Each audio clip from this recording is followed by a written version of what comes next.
57,591 naira 24 kobo only was expended, representing 35% of performance. The committee observed as follows: that the overall performance of the FCT 2020 statutory allocation was only 35% as at 30th October 2020, that the total expenditure in the sum of 189 against the 2020 Statutory Appropriation Act figure in the sum of 278,355,365,000 naira, 65,947 naira only, indicating an aggregate reduction in the expenditure by 32%. 3. Another observation, that the adverse impact of the COVID-19 pandemic on the accrued revenue of the Federal Capital Territory Administration compelled the need to expend resources as containment and management, as well as intervention to cushion the effect of the harsh economic impact of COVID-19. That the review of the 2020 Statutory Appropriation Act is to cater for expenditures that were not anticipated when the initial FCT 2020 Statutory Appropriation was passed. That the overhead and capital expenditure items were generally revised downwards by 50%. The fiscal framework for the revised 2020 Statutory Appropriation showed actual receipts of January to August 2020. Actual monthly receipts from January to December 2020 would therefore increase proportionately by 3 months, including the months of October to December. The committees consequently increased the fiscal framework in the statutory revenue allocation, value-added tax, thus bringing the total expenditure to 199,240,531,350 naira only. The proposed 2020 FCT Appropriation Act revealed that one personnel cost is in the sum of 63,620,646,865 naira only, is proposed as personnel cost as against the initial appropriated sum of 55,878,241,995 naira only. The increase arose from the capturing of the minimum wage and the payment of promotion arrears. Overhead cost, total sum of 55,393,961,085 naira only is proposed to fund the overhead component of the COVID-19 intervention efforts. Capital expenditure, the sum of 80,225,923,400 naira only is proposed as capital expenditure. The capital budget was also restructured to prioritize capital expenditure relating to the COVID-19 pandemic. Recommendation, Mr. President, distinguished colleagues, in considering this budget, time is of the essence due to exigency of work, as the two committees have harmonized the differences. On behalf of the committees, we hereby present the recommendation of the total expenditure of 199,240,531,350 naira for consideration and passage into law. I so submit. Thank you. Any comments? Leader of the Senate.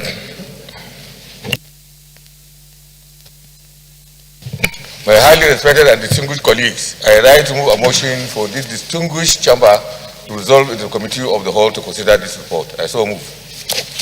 Minority Leader. Thank you, Mr. President. I so second. Distinguished colleague, those in favor of the motion that the Senate resolves into committee of the whole to consider the report of the Committee on FCT, close by close, say aye. Those against, say nay. The ayes have it.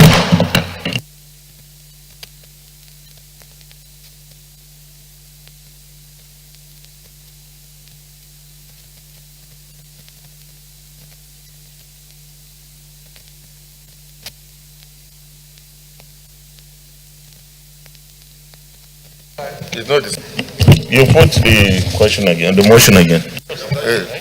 Yes, to the Committee of Supply. Mr. President, my highly respected and distinguished colleagues, I would like to, with your permission, to revise my earlier motion to read. Leader, just go to Committee of Supply. Let's. Into the Committee of Supply to consider this report. Minority Leader.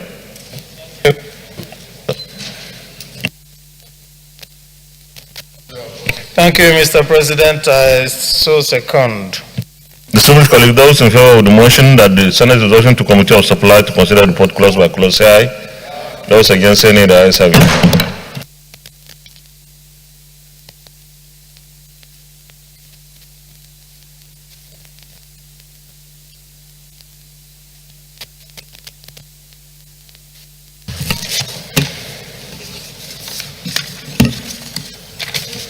I hope all of us have the report, the bill.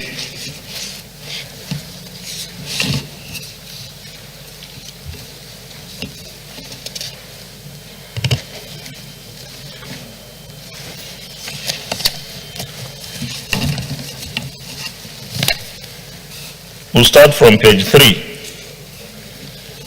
the schedules, part A. Schedule part A is on page 3.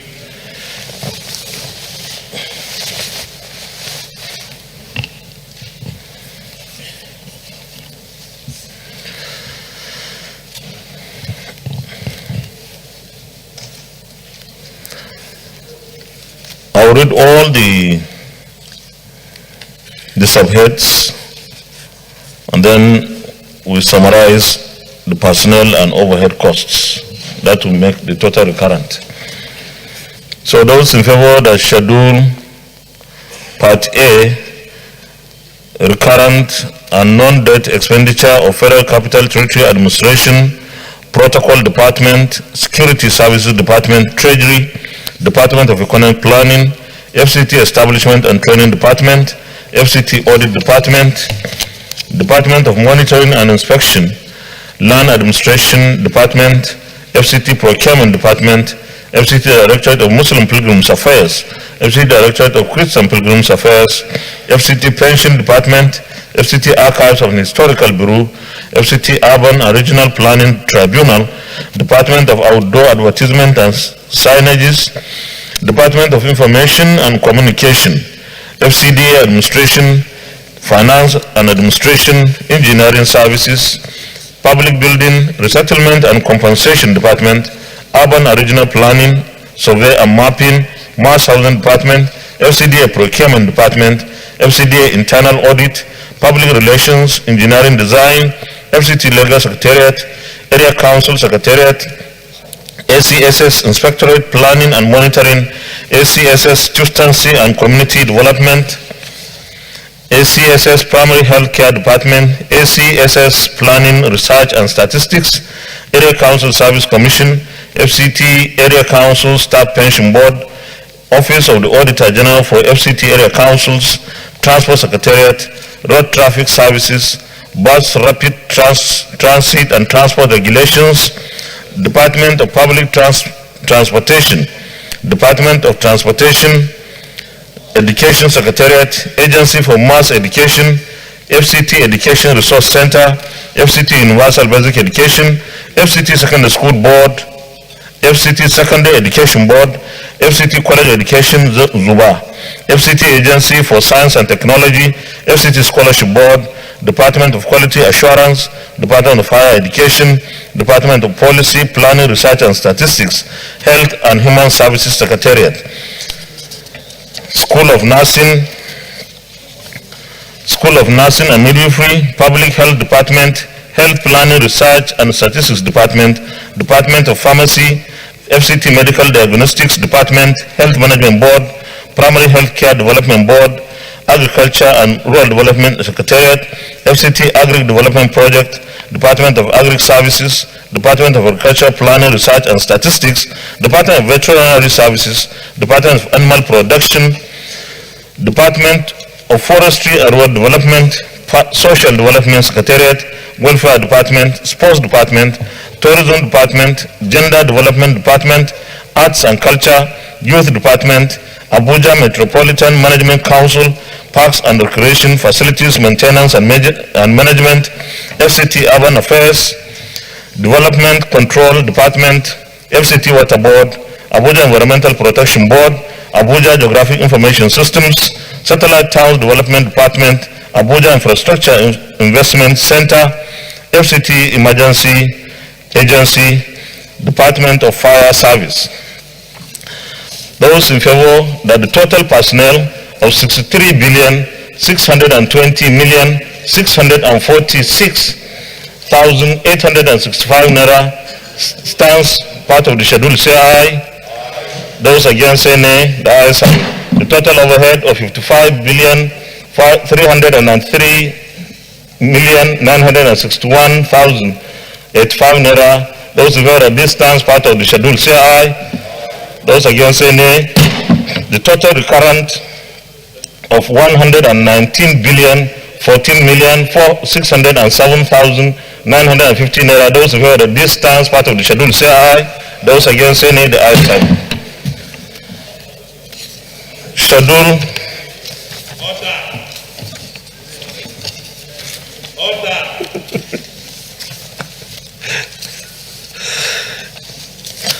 We go to page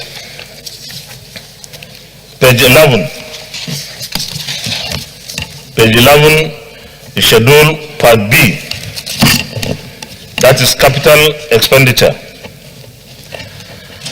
The capital expenditure schedule part B is 1. Federal Capital Territory Administration, Protocol Department, Security Services Department, FCT Treasury, Department of Economic Planning, Department of Human Resource Management, FCT Audit Department, Department of Monitoring and Inspection, Land Administration Department, FCT Procurement Department, FCT Directorate of Muslim Pilgrims Affairs, FCT Directorate of Christian Pilgrims Affairs, FCT Pension Department, FCT Archives and Historical Bureau, FCT Urban and Regional Planning Tribunal, Department of Outdoor Advertisement and Signages, Department of Information and Communication, FCD Administration, Finance and Administration, Engineering Services, Public Buildings, Resettlement and Compensation Department, Urban and Regional Planning, Survey and Mapping, Mass Housing Department, FCDA Procurement Department, Internal Audit, Public Relations, Engineering Design, FCT Legal Secretariat, Area Council Secretariat, ACSS Inspectorate Planning and Monitoring, ACSS Tuitancy and Community Development, ACSS Primary Healthcare Department, ACSS Planning, Research and Statistics, Area Councils Service Commission, FCT Area Council Staff Pension Board, Office of the Auditor General for FCT Area Councils, Transport Secretariat, Road Transport Services, Bus Rapid Transit and Transport Regulations, Department of Traffic Management, Department of Transportation, Education Secretariat, Agency for Mass Education, FCT Education Resource Center, FCT Universal Basic Education, FCT Secondary Education Board, FCT College Education Zuba, FCT Agency for Science and Technology, FCT Scholarship Board, Department of Policy Implementation, Department of Higher Education, Department of Policy, Planning, Research and Statistics, HHS Secretariat, School of Nursing and Midwifery, Health Planning, Research and Statistics, Department of Pharmacy, FCT Medical and Diagnostics, Health Management Board, Primary Health Care Development Board, Agriculture Rural Development Secretariat, FCT Agri Development Project, Department of Agri Services, Department of Agricultural Planning, Research and Statistics, Department of Veterinary Services, Department of Animal Production, Department of Forestry and Rural Development, Social Development Secretariat, Welfare Department, Sports Department, Tourism Department, Gender Development Department, Arts and Culture, Youth Department, Abuja Metropolitan Management Council, Parks and Recreation, Facilities Maintenance and Management, FCT Urban Affairs, Development Control Department, FCT Water Board, Abuja Environmental Protection Board, Abuja Geographic Information Systems, Satellite Towns Development Department, Abuja Infrastructure Investment Center, FCT Emergency Management Agency, Department of Fire Service. totaling 80,225,923,400 naira. Those in favor that this stands part of the schedule say aye.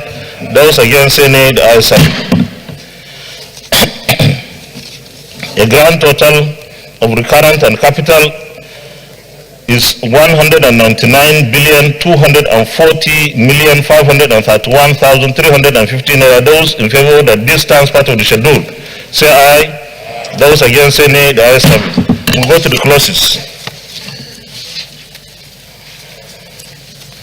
The clauses start from page 2.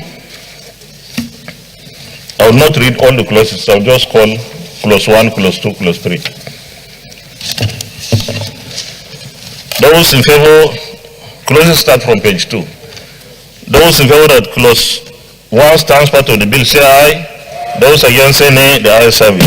Those in favor that clause 2 stands part of the bill say aye. Those against say nay. The ayes have it. Those in favor that clause 3 stands part of the bill say aye. Those against say nay. The ayes have it. Those in favor that clause 4 stands part of the bill say aye. Those against say nay. The ayes have it. Those in favor that clause 5 stands part of the bill say aye. Those against say nay. The ayes have it. Those in favor that clause 6 stands part of the bill say aye. Those against say nay. The ayes have it. Those in favor that clause 7 stands part of the bill say aye. Those against say nay. The ayes have it. Explanatory memorandum on page 12. Those in favor of the explanatory memorandum stands part of the bill say aye. Those against say nay. The ayes have it. Short title on page 3.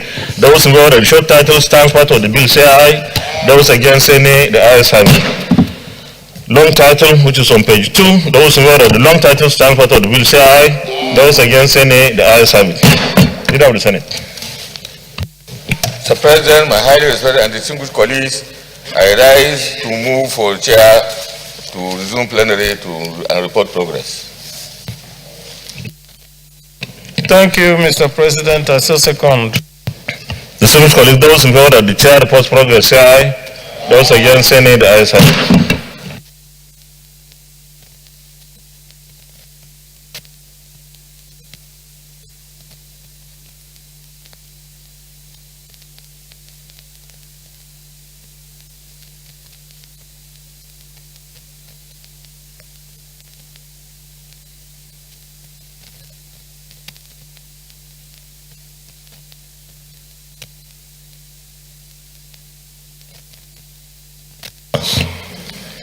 The Senate in the Committee of the Whole, the Committee of Supply considered the report of the Committee on Federal Capital Territory FCT on the 2020 FCT Appropriation Act, Repeal and Reenactment Bill 2020 and approved as follows. Schedule Part A, recurrent non-debt expenditure, total personnel cost of 63,620,646,865 naira.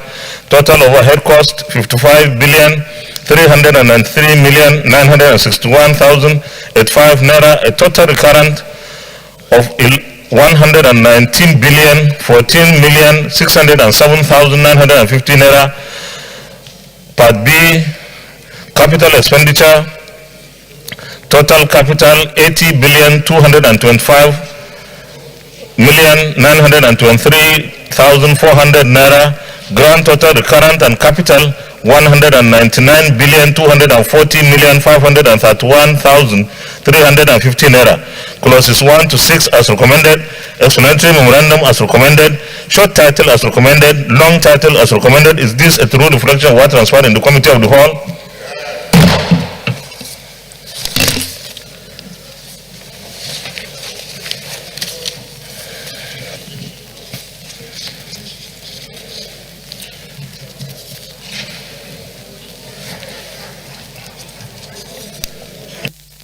Senate. Mr. President, I rise to move a motion for the 2020 FCT Appropriation Act, Repeal and Reenactment Bill 2020 to be now read the third time. I so move. Minority Leader. Second. Thank you, Mr. President. I so second. Distinguished colleagues, those in favor that the bill be now read the third time say aye. Those against say nay. The ayes have it. Clap of the Senate.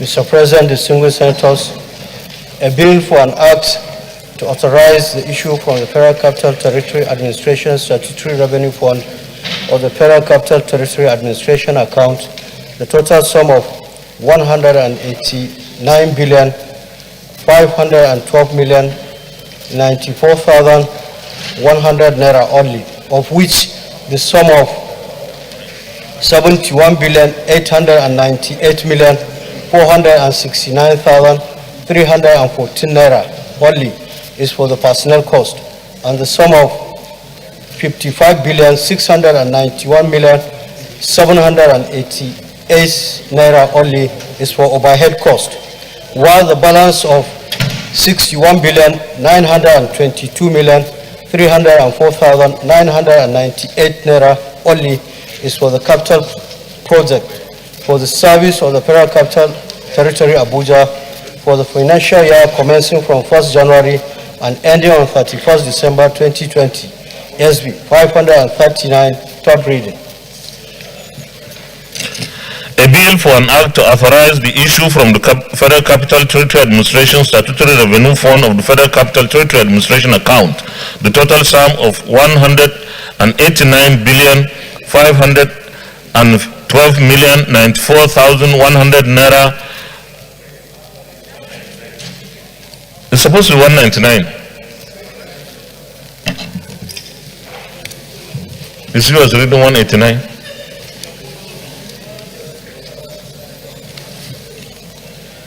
No, it's okay.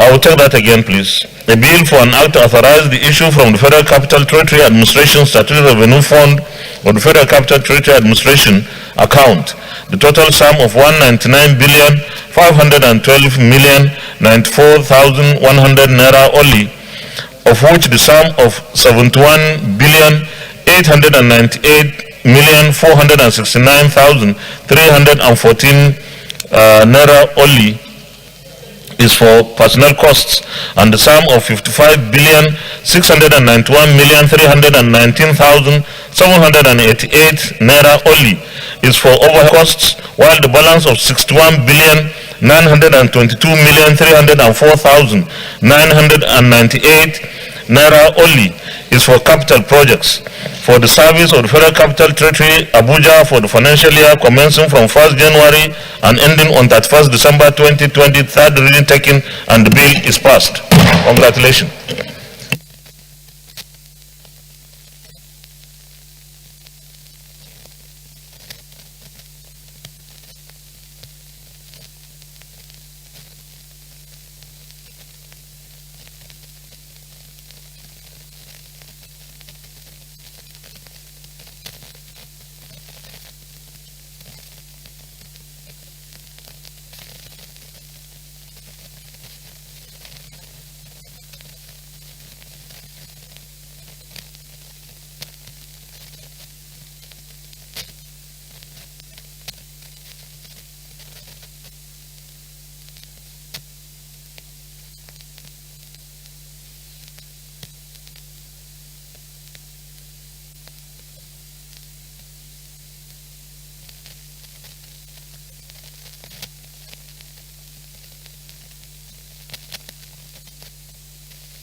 Leader of the Senate.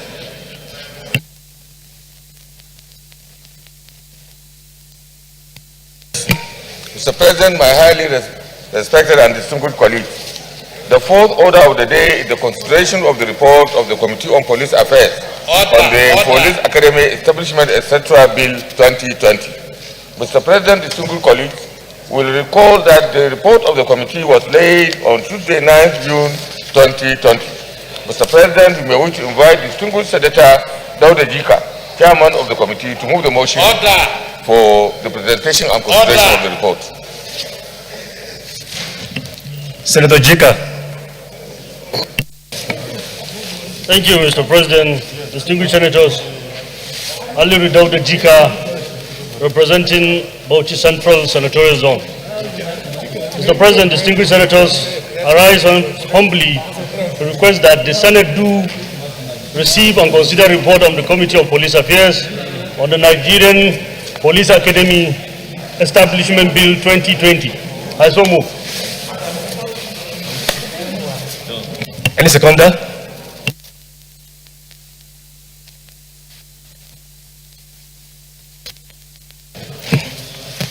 Thank you, Mr. President, my distinguished colleagues. I'm Senator Laden, the President Kaduna South. I rise to second this motion.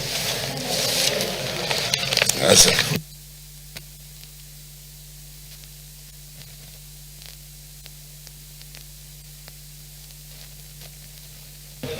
Leader of the Senate.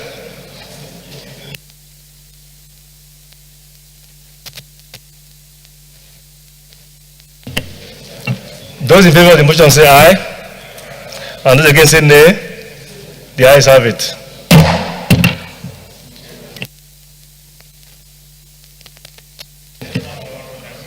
Leader of the Senate. Mr. President, I rise to move the motion for the Senate to resolve into the Committee of the Whole in order to consider this report. Minority Leader. Those in favor of the motion say aye. Those against say nay. The ayes have it.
Let's start.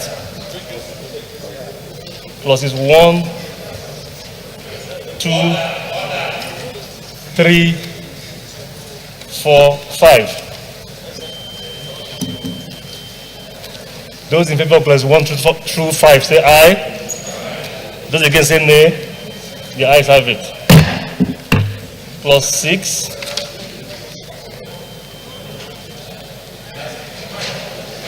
It's on. It's on, yeah. Clause 6.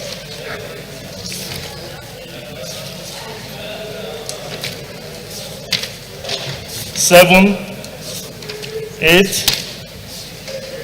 9, 10. Those in favor of clauses 5 through 10 say aye. Those against say nay. The ayes have it. Clauses 11, 12, 13, 14, 15. Those in favor of clauses 10 through 15 say aye. Those against say nay. The ayes have it. Plus 16, 17, 18, 19, 20. Those in favor of clauses 16 through 20 say aye.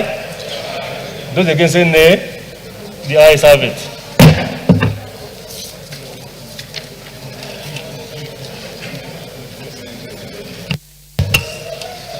Plus 21, 22, 23, 24, 25. Those in favor of clauses 21 through 25 say aye. Those against say nay. The ayes have it. Plus 26, 27,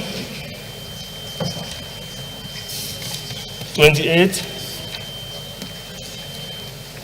29, 30. Those in favor of clauses 26 to 30 being part of the bill say aye. And those against say nay. The ayes have it. Clause 31, 32, 33, 34, 35. Those in favor say aye. Those against say nay. The ayes have it. Plus 36, 37, 38, 39, 40. Those in favor of this clauses being part of the bill say aye. Those against say nay. The ayes have it. 41, 42, 43, 44, 45. Those in favor of this clause being part of the bill say aye. Those against say nay. The ayes have it. Plus 46, 47, 48, 49, 50. Those in favor of clauses 46 through 50 being part of the bill say aye. Those against say nay. The ayes have it. Plus 51, 52, 53, 54, 55.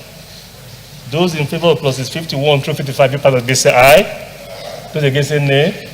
The ayes have it. Clause 56, 57, 58.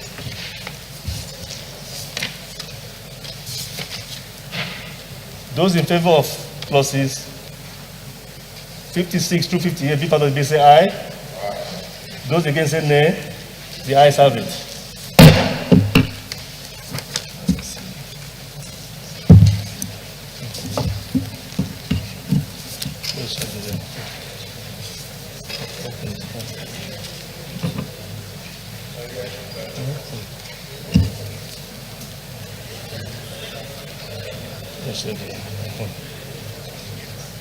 Those in favor of the share to be part of the bill say aye.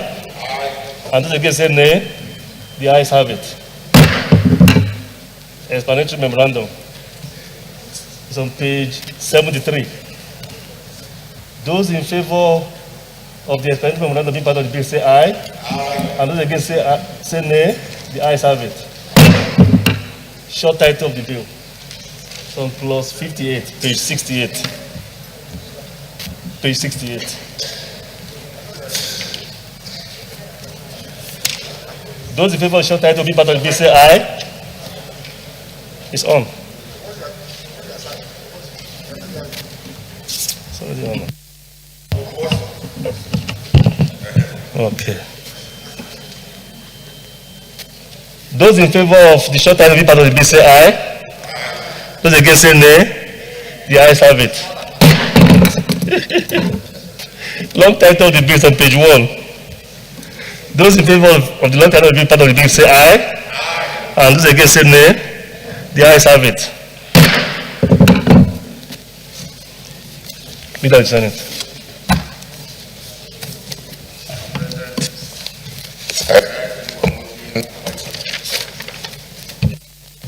I rise to move a motion for the chair to report progress.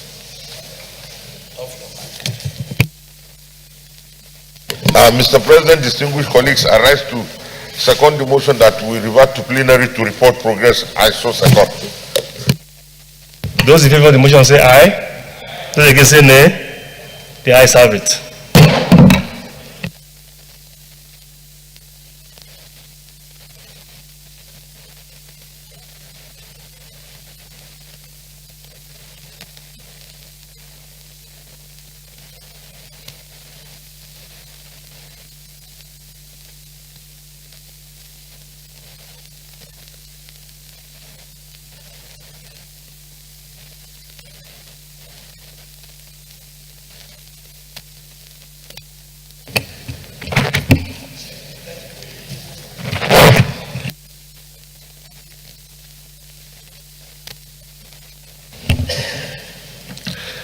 The Senate in the Committee of the Whole considered the report of the Committee on Police Affairs on the Nigerian Police Academy Establishment Bill 2020 and approved as follows.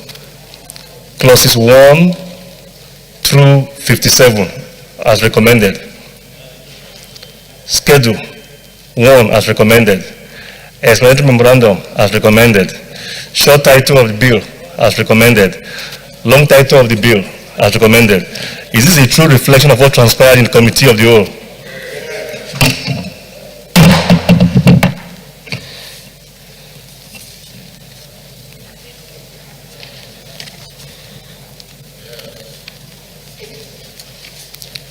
Clerk of the Senate.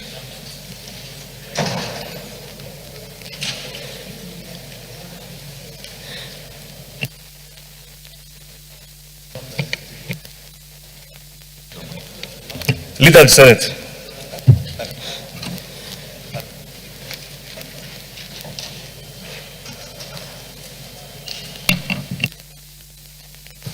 Mr. President, my highly respected and distinguished colleagues, I rise to a motion that Police Academy Establishment Etc. Bill 2020 be now read the third time. I so move. Leader. Mr. President, distinguished colleagues, I rise to second the motion that the bill for an act to establish the Police Academy be now read a third time. I so second. Those in favor of the motion say aye. And those against say nay. The ayes have it. Clerk of the Senate. Mr. President, distinguished senators, a bill for an act to establish the Police Academy Wudil, Kano State as a degree awarding institution and for related matters 2020, SB 182, third reading. A bill for an act to establish the Police Academy Wudil, Kano State as a degree awarding institution and for related matters 2020, third reading. The bill is read the third time and passed.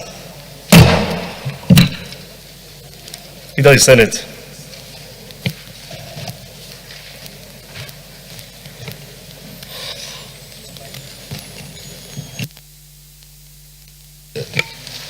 Mr. President, my highly respected and distinguished colleagues, the fifth order of the day is the second reading of the School of Mines and Geological Studies Guyuk Establishment Etc. Bill 2020.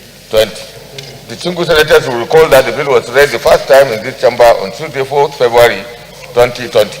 Mr. President, you may wish to invite distinguished Senator Dauda Binos Yaro to move the motion for the bill to be read the second time.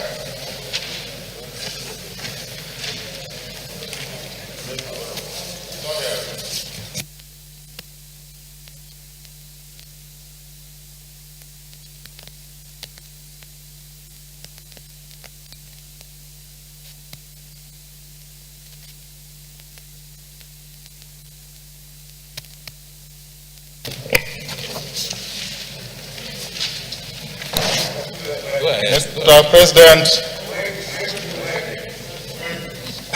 you see?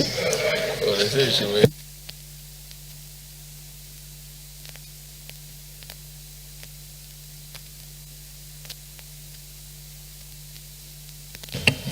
Senator Binus, please proceed.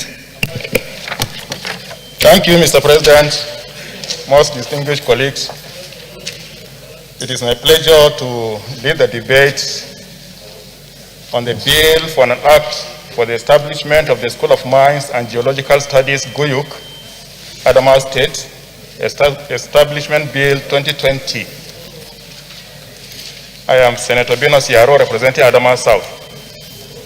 Mr. President, distinguished colleagues, permit me to lead the debate on this very important bill that seeks for the establishment of the School of Mining and Geological Studies, Guyuk, Adamawa State. The bill was read the first time in these hallowed chambers on Tuesday, 4th February 2020. We all know that unemployment is a very serious challenge in this country. Like agriculture, the mineral and mining sector has a great potential in reducing the unemployment problems we are facing.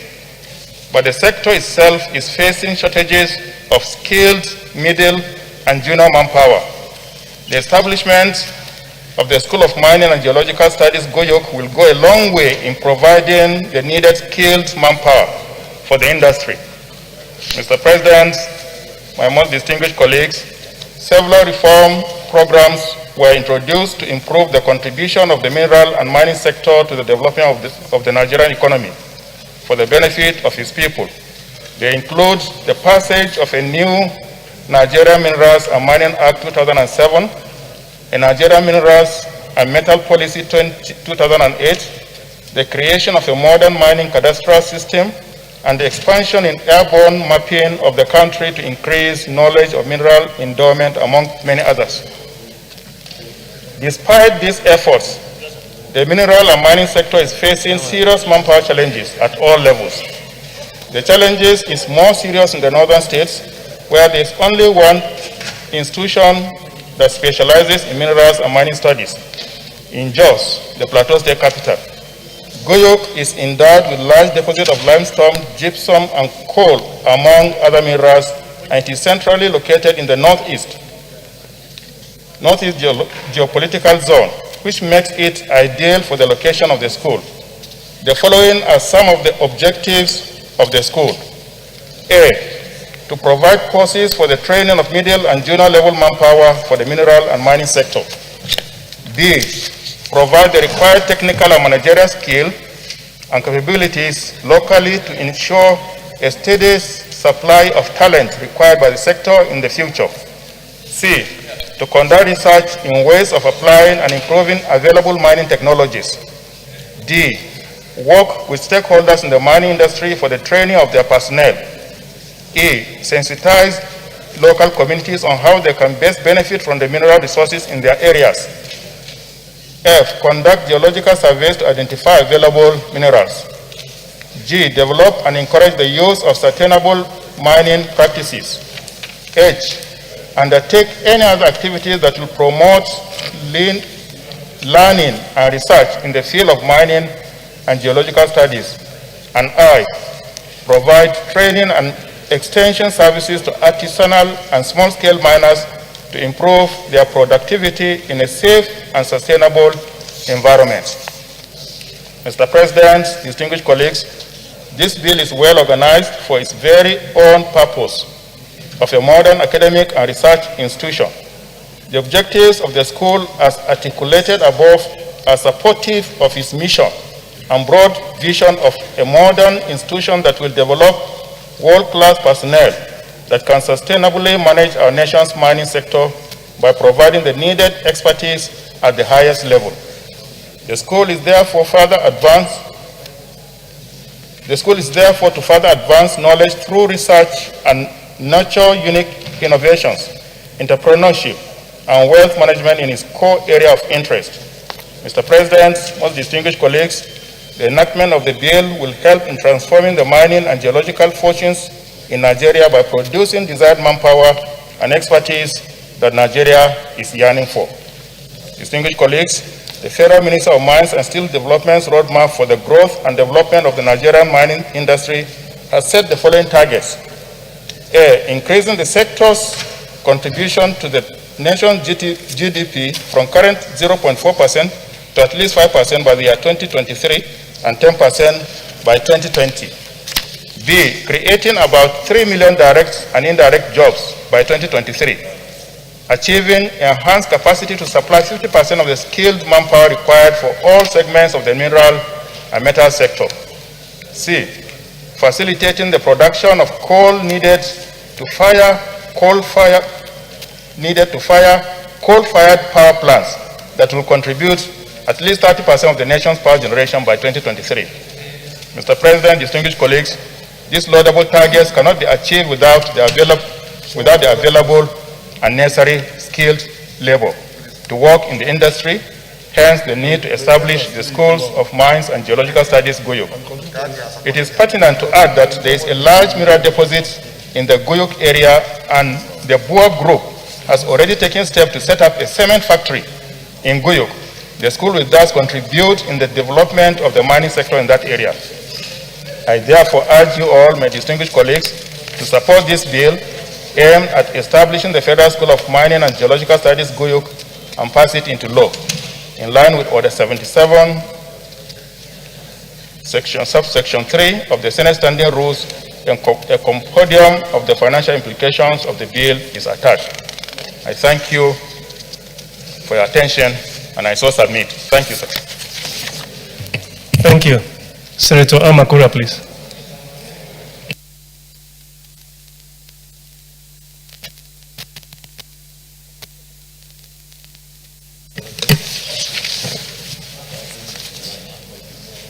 Thank you, Mr. President. My name is Tanko Almakura. I represent Nasarawa South. Mr. President, I rise to support the bill proposed by my distinguished colleague and a very active member of the Committee on Solid Minerals, State Development and Metallurgy for an act for the establishment of the School of Mines and Geological Studies in Guyuk, Adamawa State. Mr. President, the need for the establishment of this school cannot be overemphasized. Mr. President and distinguished colleagues can recall that early this year, our committee has proposed a bill that has passed first reading that has to do with legal framework and mining jurisdiction issues that will unbundle the sector. This will be in line with the diversification policy of Mr. President. Like we all know, very critical sectors are earmarked for the success of this diversification policy. And solid mineral sector is one of such sectors. And I believe that when this bill comes on stream, especially that of the mining jurisdiction, where the mining sector will be open for participation by all and sundry major investors, small and artisanal miners, I believe this country will succeed in ensuring wealth creation and job opportunities. And I believe that if this school is established, it will further strengthen this Senate's view with regard to local content. Because local content is not limited only to material things. It includes even local power base that our country will be able to produce. So I believe the establishment of this school will provide opportunity for young school leavers to partake into this special sector, by which means the graduates of this school will add value in ensuring job creation and wealth creation, because they will be supporting not only the major investors in mining sector, but they will also go to nooks and crannies of this country and provide services for small-scale and artisanal miners.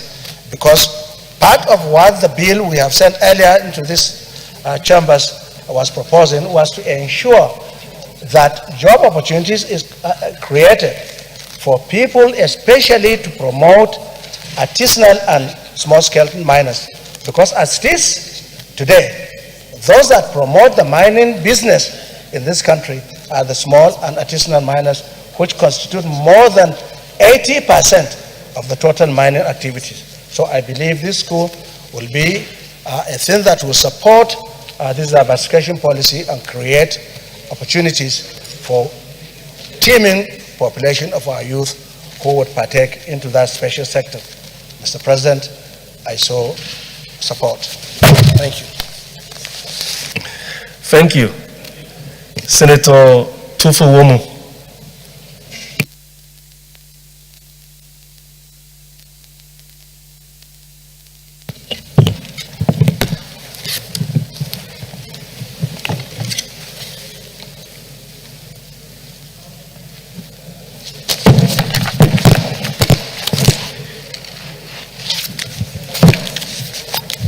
Thank you, our Senate President.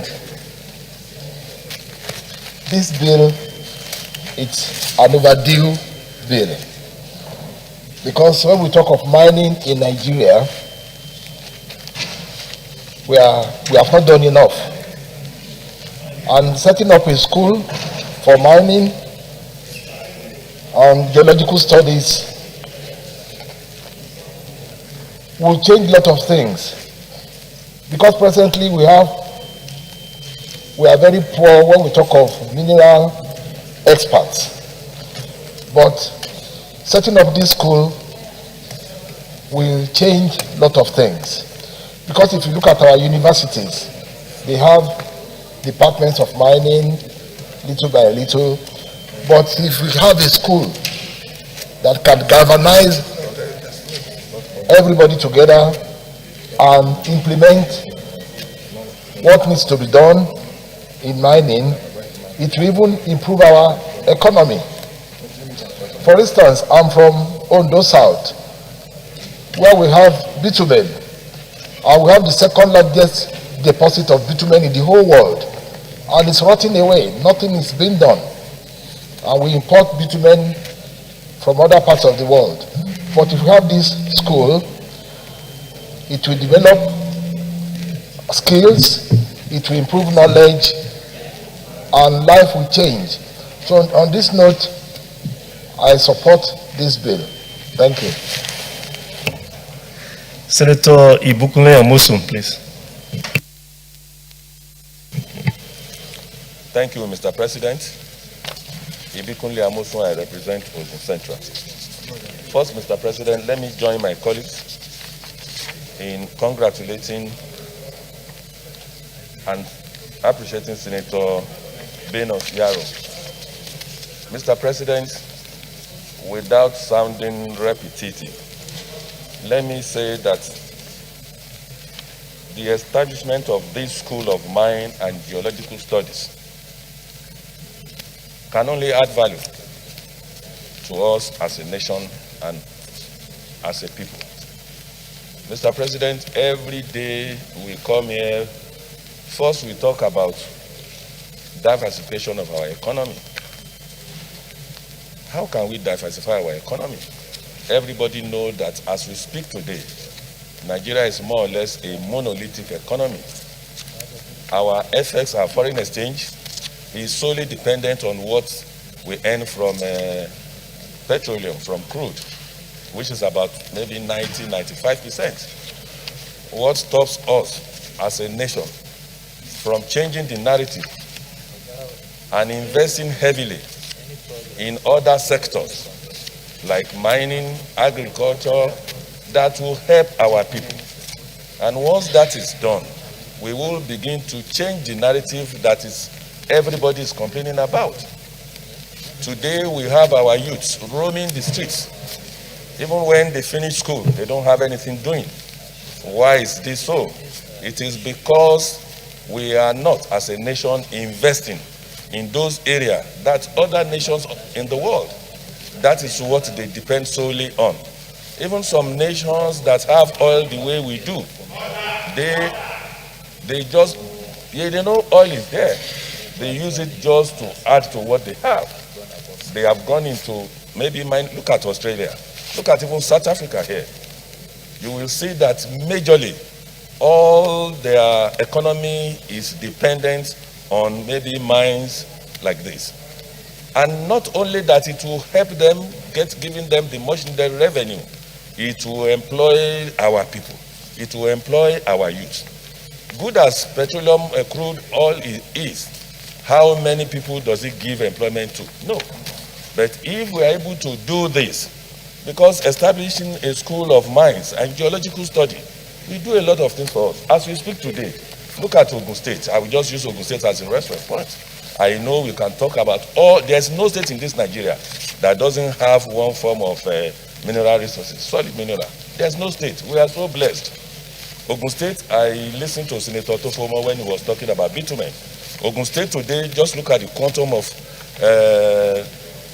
granite that we have, limestone that we have in Ogun State. We have gold, we have a lot. As we speak today, we do not even know how much of the things that we have, in which quantity are they. It is when we carry out these geological studies that we will now know to precision that this is what we have. This is how to go about even mining it.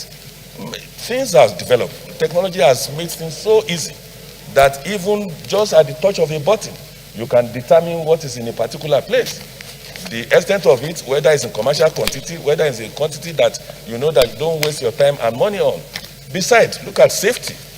I recall not too long ago, we talked about what happened in Zamfara when they have this poison, and what will happen in a plateau where they have, I think, lead poison, that a lot of our people died. It is because they do not have the knowledge of what they have underground. You can only have this when you have geological studies and geological survey, so that you will know that in this particular place, in this we have maybe limestone belts. In that place we have gold belts. In this place we have maybe what belts. So, Mr. President, let me say that we should all support this bill because it will help us. It will create employment for our people. We'll be able to diversify our economy. It will create wealth for our people. So it is going to help us to open up this mining sector. Mr. President, I want to commend the Senator Binus Yaro, and that I urge all my colleagues that this distinguished Senate should quickly support this, and it should maybe be passed to a bill so that Mr. President can sign.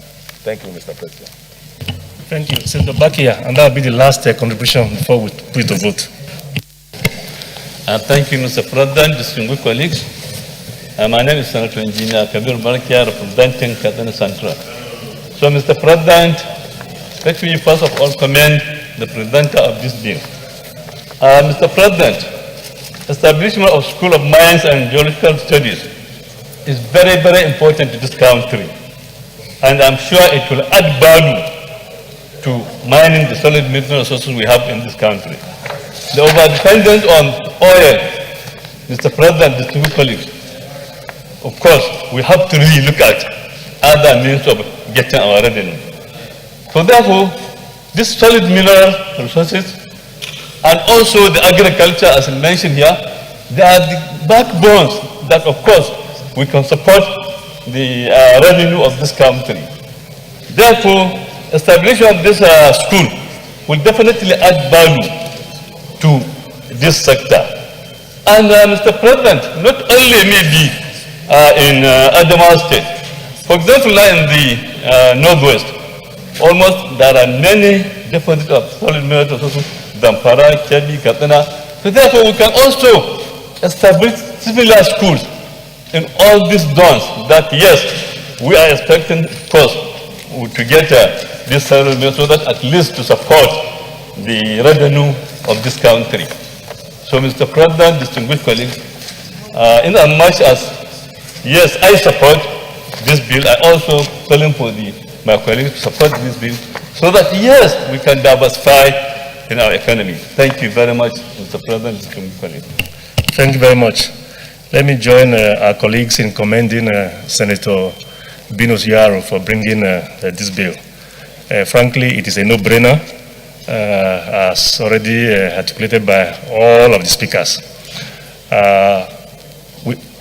We all know that there's been so much dependence on revenue from oil, and we know that we have so much reserves, in the solid mineral sector. And clearly, establishment of this school will help us to raise the requisite manpower to help address that sector.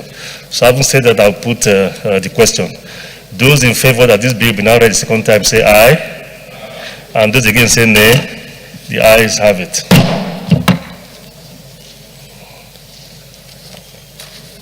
Clerk of the Senate. Mr. President, distinguished senators, a bill to provide for an act to establish for the establishment of the School of Mines and Geological Studies, GUYUK, and for other related matters there to 2020, SB 267, second reading. A bill for an act to provide for the establishment of the School of Mines and Geological Studies, GUYUK, and for other related matters thereto, 2020, second reading taken. This bill is referred to the Committee on Tertiary Education and Third Fund to report back in 4 weeks. Leader of the Senate. Mr. President, my highly respected and distinguished colleagues, the sixth order of the day is the second reading of the Prohibition of Discrimination Between First Degrees and Higher National Diploma Bill 2020. Distinguished senators will recall that the bill was read the first time in this chamber on Thursday, 13 February 2020. Mr. President, you may wish to invite the distinguished Senator Patrick Ayo Akinyelure to move the motion for the bill to be read the second time. Senator Patrick Ayo Akinyelure, please move the motion. Thank you, Mr. President. Distinguished colleagues, my name remains Senator Joaquin Enwe, representing Ondo Central. Mr. President, I rise to lead the debate on a bill for an act to abolish and prohibit discrimination between first degrees and higher national diplomas for the purpose of employment and promotion in Nigeria and related matters. Mr. President, dear colleagues, permit me to lead this debate on general principles of this important and timely bill. A bill for an act to abolish and prohibit discrimination between first degrees, higher national diplomas for the purpose of employment and promotion in Nigeria and related matters. This bill was first read on the floor of this House chamber on Thursday, 13 February 2020. Background. This bill seeks to provide a bill for an act to abolish and prohibit discrimination between first degrees, higher national diplomas for the purpose of employment and promotion in Nigeria and related matters. Mr. President, dear colleagues, it will be recalled that this bill was first presented in the 7th Assembly and scaled through the first and second reading. It is also worthy to note that the executive arm of government has since then commenced implementation of part of the bill through circulars and directive to ministries, departments, and agencies of government. Mr. President, dear colleagues, it is sad to know that, as I speak, thousands of would-be polytechnic and technological students are contemplating or have decided to opt for university education because of perceived and real discrimination against HND graduates. In relation to their counterparts who are university degree holders, should this contemplation continue to occur, there is bound to be a vacuum created in our labor market with their consequences. It is worthy of concern to know that over the years, several entities have been put in forth to these federal civil service authorities to put a stop to some glaring wage disparities and discrimination against HND holders, and all this have been to no avail. To make the matter worse, Mr. President, certain government parties are known to openly discriminate against HND holders to the extent of limiting their career progression within the hierarchy of same government, both at state and federal level. Even the private sector establishment is no exception.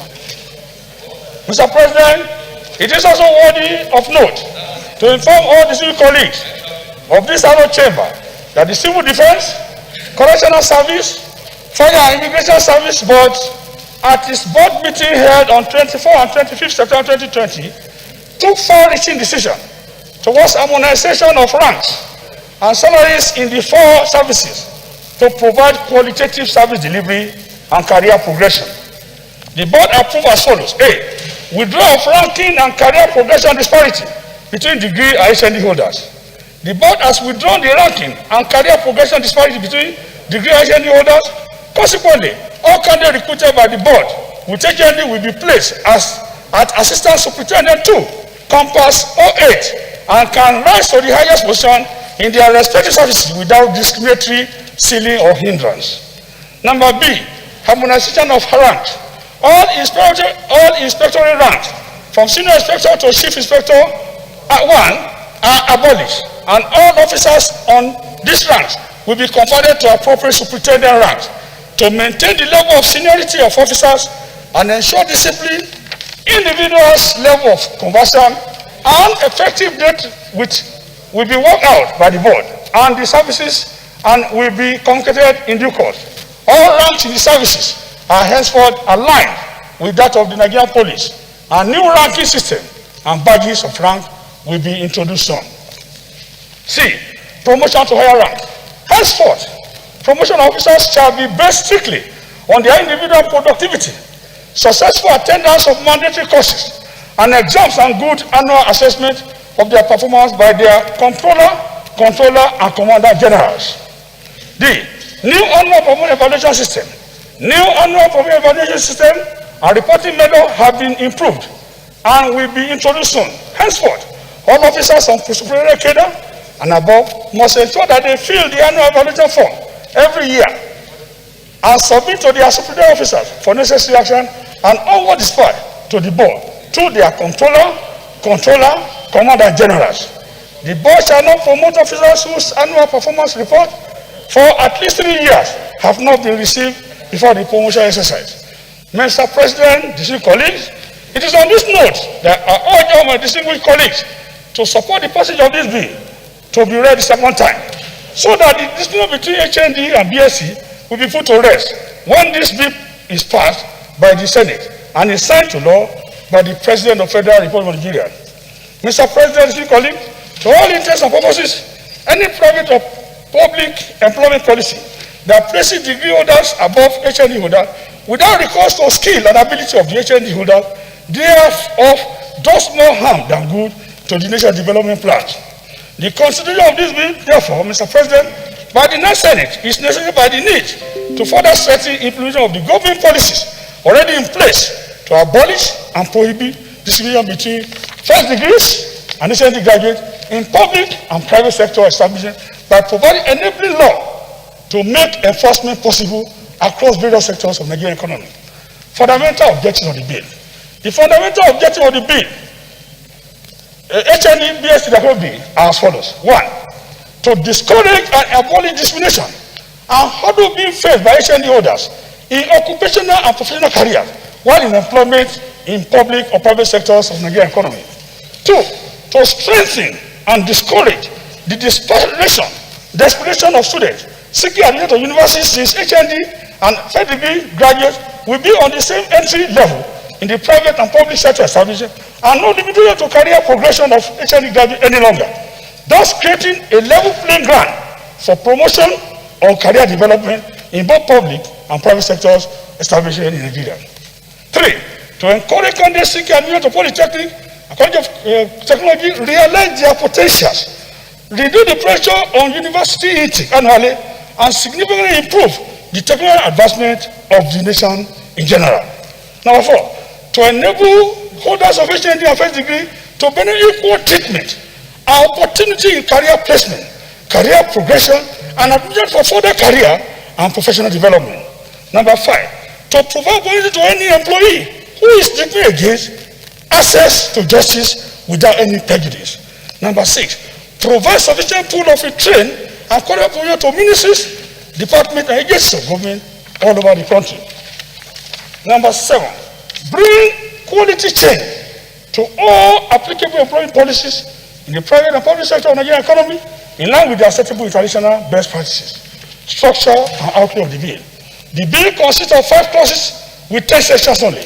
Clause 1, this with equality of first degree HND, higher national diplomas in Nigeria. Clause 2, this with prohibition of discrimination between first degree and higher national diplomas. Clause 3, this with offenses and penalties. Clause 4, this with interpretation. And clause 5, this with citation. Cost implication. Mr. President, the legislative proposal seeking to abolish and prohibit discrimination between first degree and HND for the purpose of employment and promotion in Nigeria, the matter has no financial implication to government federation, to the government of the Federation of Nigeria. Conclusion, Mr. President. On my distinguished colleagues, I owe it a duty to reiterate that this bill is an attempt to provide an adequate legal framework for the implementation of prohibition of discrimination between first degree higher national diploma holders. I therefore earnestly urge my distinguished colleagues in this hollow chamber of the National Assembly to set a record never set and beat a record unbeatable to support this bill to be read the second time. Mr. President, I so move and submit for consideration and approval by the Senators of the Federal Republic of Nigeria. I so. Thank you. Minority Leader, please. Thank you, Mr. President. My name is Naya Baribe. I represent Abia South. This is one of those bills that we have to look at between the heart and the head. And I want to commend my good friend Akin Yelure for his effort to actually bring to fore something that is already being dealt with. So I really find it very difficult to support an effort to put in a law something that the government is already implementing. Because in his own words, he has said on page 1, the executive arm of government has since commenced implementation through circulars and directives to ministries, departments, and agencies. So if the government has already sent out circular department, what are we doing a bill for? 2, he has also said that there was a meeting of the Civil Defense, Correctional Service, Fire and Immigration Service to take far-reaching decisions in harmonization with regard to exactly what he's saying. So, if it's already being done, why do we still have to come here to come and now say, let us go ahead and do a bill? It will be superfluous. So, I think that what we ought to do is that since the government has already started implementation and is already working hard in making sure that this disparity no longer exists, it's a question of encouraging the government to continue to do what it is doing. I think that we have a lot of things to do. We have a lot of work in front of us than to more or less doing this, which is like seeing the obvious and continue to insist on the obvious. So I think that we don't need to go along this line, and rather we should not continue to take legislative time on this, but rather support the government's own effort in making sure that there is no discrimination. I so submit. Thank you, Minority Leader. Senator James Manager, please. Thank you very much, Mr. President, my highly respected colleagues. James Ebiowo, Manager, CON, Delta South. Mr. President, with due respect to the minority leader, my leader of the Senate, I slightly disagree with him. In the course of my debate, you will see the disagreement. First, I want to establish the fact that I am a degree holder. I am not an HND holder. This is very significant because this bill came in the last Senate like the sponsor of the bill presented. In fact, the two last Senates. 7th and 8th. It passed second reading in this Senate. Unfortunately, the bill is here to become an act of Parliament. And that is why this bill has come back to the Senate. Otherwise, this matter would have been dealt with ever since. I am a degree holder, but I do know there are so many Nigerians, prominent Nigerians who are HND holders, who are doing very well in their choosing professions and wherever they find themselves to work. This disparity, I don't know when it all started, but the disparity itself is unfortunate.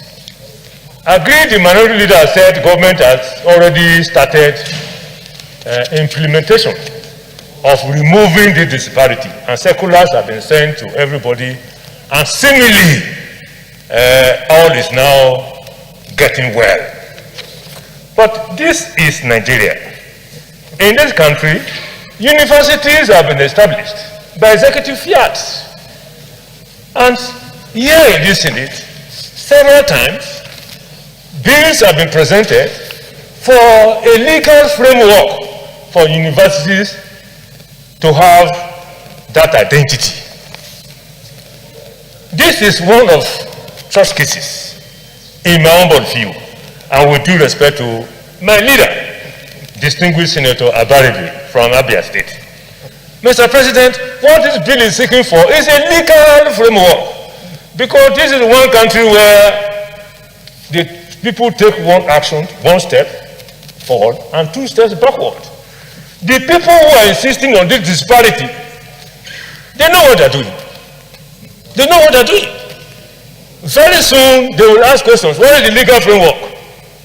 So, the sponsor of this bill, Senator Akinlore, all over one, has done a good job on behalf of all the HND holders that have been oppressed and discriminated in so many workplaces, private and public. Mr. President, in my own view, the HND is more of a practical, so many things they do are practicals, which is what this country needs. Most of the things that are done in the universities, most of the courses, not all, are theoretical. I am a lawyer, and therefore I wouldn't know, there is no university, there is no polytechnic that is offering law anyway. Yes, yet. But in the advanced countries, there are universities that are called different names, but they offer law. In my humble view, Mr. President, just like this bill passed second reading in the last two Senates, let this one pass. By the grace of God, there will be public hearing. Some people will come from different places, and based on the collectivity of their views, Senate will be guided, National Assembly will be guided, and then we'll do exactly what we have done in the last two Senates. That is the way I am looking at this bill.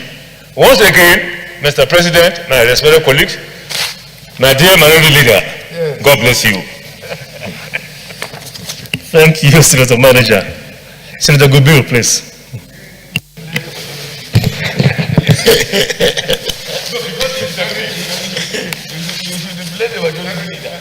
Thank you very much, Your Excellency, distinguished colleagues. I stand to say something about this bill. But I want us to understand one thing here.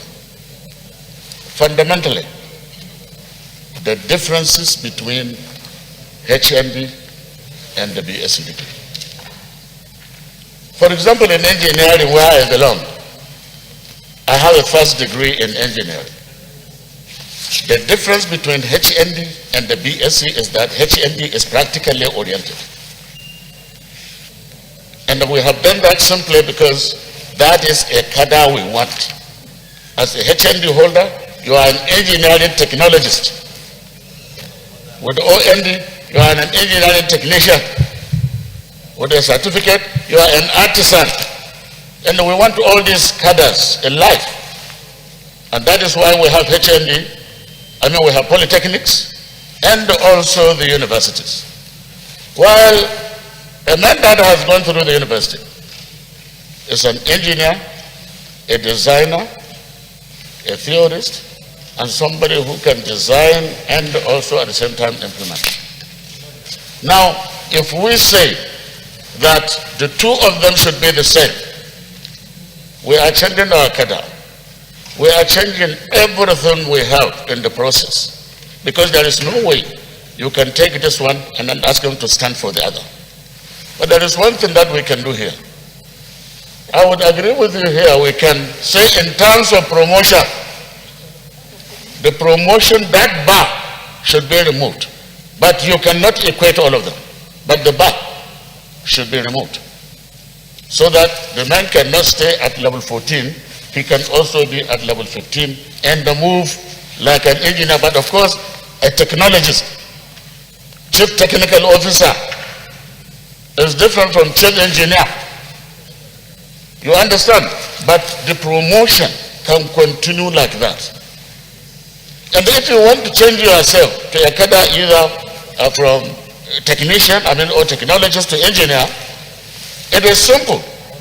There is a standard exam you take, after which you become an engineer if you have HND. So, likewise, if you are an accountant, you have HND. There is also a standard exam you take, and then you become a chartered accountant.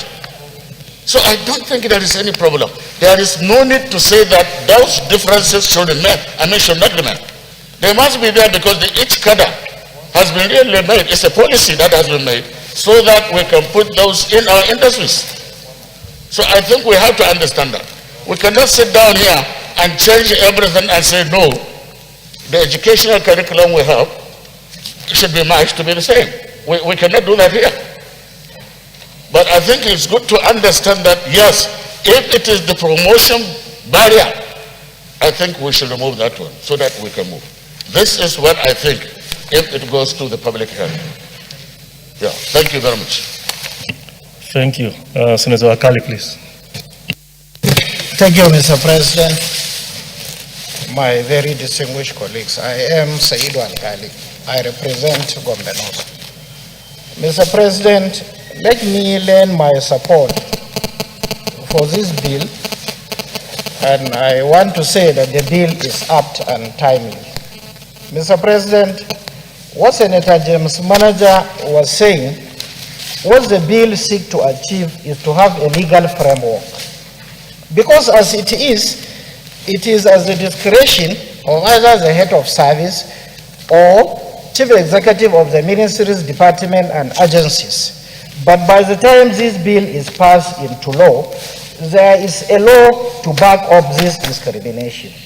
What Senator Gobiru was saying is equally significant when we came to clause by clause consideration. We take into account of the barrier in terms of promotion. But of course, HND will remain HND, degree will remain as degree. But somebody who has a HND degree and terminate his career at level 13, 14, Mr. President, I think this is absolutely wrong. You terminate them at the time the system wants their service.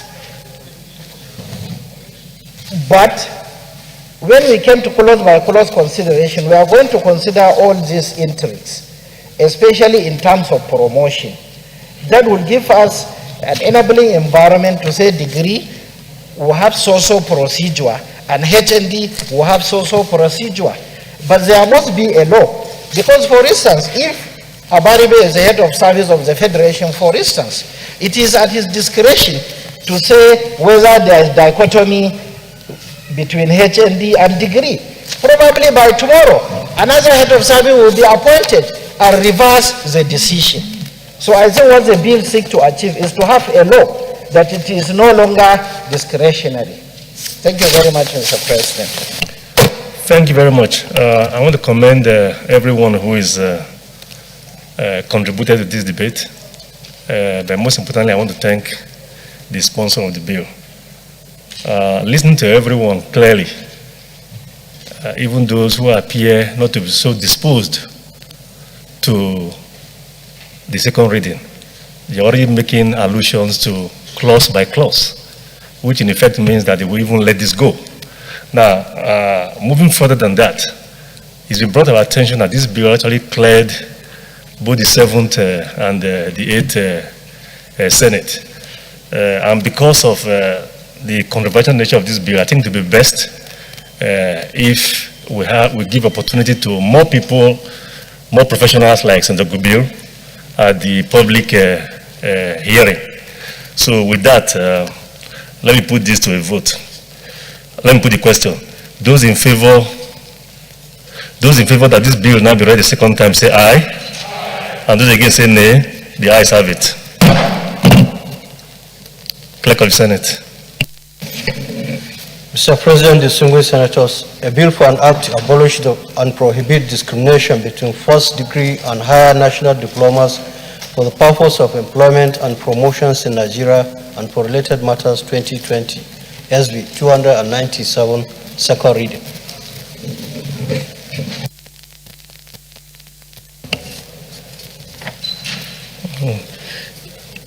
This is welfare. So.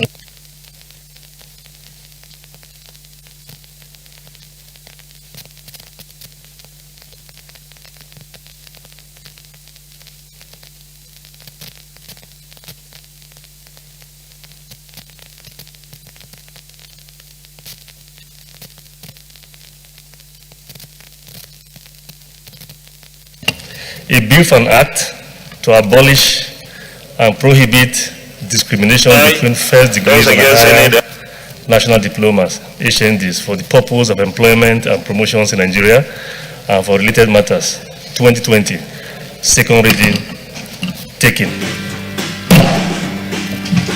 The bill is committed to the committees on tertiary institutions and third fund to report back in 4 weeks. Leader of the Senate. Yeah.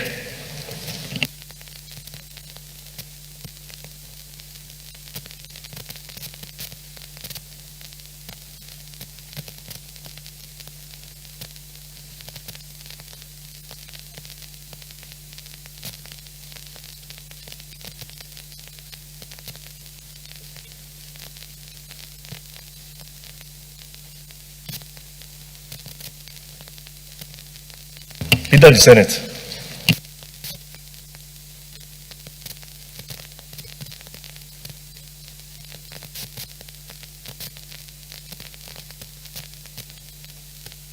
I don't know, Mr. Chairman. I just want to raise an issue, regarding what we had passed. I don't know the committee. It was part of the tertiary education. I of the view that it would have been passed to establishments, because it relates more to issues having to do with establishment and service matters, rather than education. It's not education here now. It's establishment. So the reference should be to the Committee of Establishment rather than to the Committee of Tertiary Education.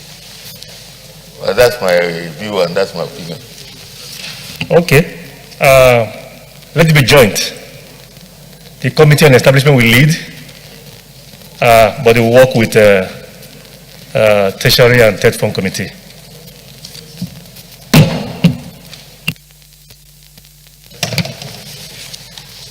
Thank you, Mr. President. My highly respected and distinguished colleagues, the seventh business of the day, order of the day, is the second reading of the Veterans Welfare Fund Establishment Bill 2020.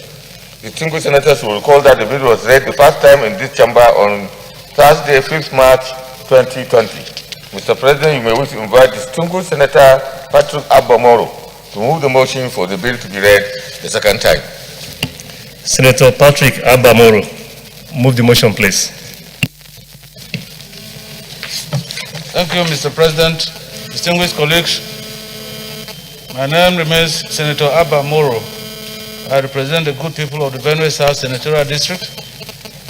And Mr. President, thank you for granting me the permission to lead the debate on the Veterans Welfare Fund Bill, sponsored by my humble self. Mr. President, it has become necessary at this stage of our lives, and due to the security challenges that we are facing, to have a bill, a legal framework for the establishment of a fund for our veterans who serve this country assiduously. And so, Mr. President, with your kind permission, I move this motion. Please proceed. Thank you, Mr. President. Mr. President, distinguished colleagues, may I humbly seek your consent to lead the debate on this very important bill. The bill was read for the first time in this revered chamber on Thursday, 5th March 2020. Mr. President, most respected colleagues, may I use this opportunity to highlight some of the objectives and intent of the bill, which certainly will not just furnish justification for this deserving legislative advent, but will also motivate the National Assembly to accelerate the legislative process in passing the bill into law.